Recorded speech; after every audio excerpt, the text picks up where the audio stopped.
Do you, Secretary Blinken, worry that perhaps you have been presiding over what the world will see as a genocide?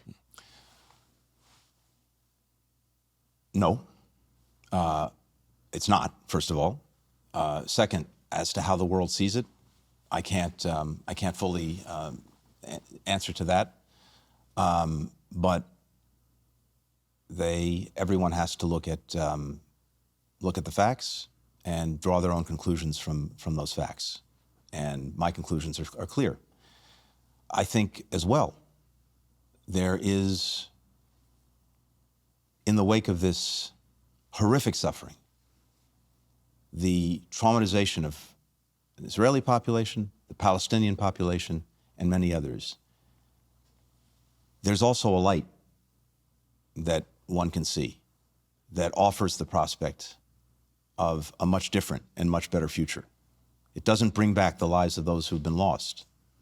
It doesn't bring back the parents of the children in Gaza who've lost their parents, or the children for parents in Israel on October 7th who lost theirs. But it does offer a different way forward. And we've done an extraordinary amount of work to build the foundation for that. First, you've got to end the conflict in Gaza. And I believe it will end, and it will probably end more or less on the terms that we've established in the hostage ceasefire agreement that President Biden put forward, that we got the whole world behind. It will land there. Second, you have to make sure it's enduring. We've spent months working on a post-conflict plan with many countries in the region, Arab partners in particular.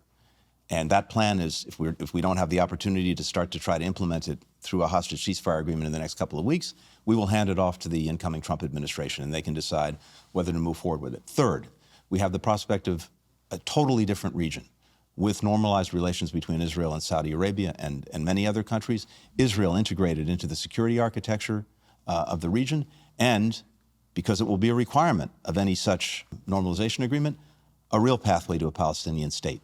We've done all of the work to put those plans in place. Normalization with Saudi Arabia, that can happen tomorrow, based on the work that we've done, the investments we've made, once there is an end to the conflict in Gaza and an agreement on a credible pathway forward for the Palestinians.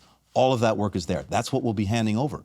But it requires leaders to make really hard decisions, and it requires somehow moving beyond the trauma of two societies, Israeli and Palestinian, that we see and that have taken root. That's going to be the really hard part.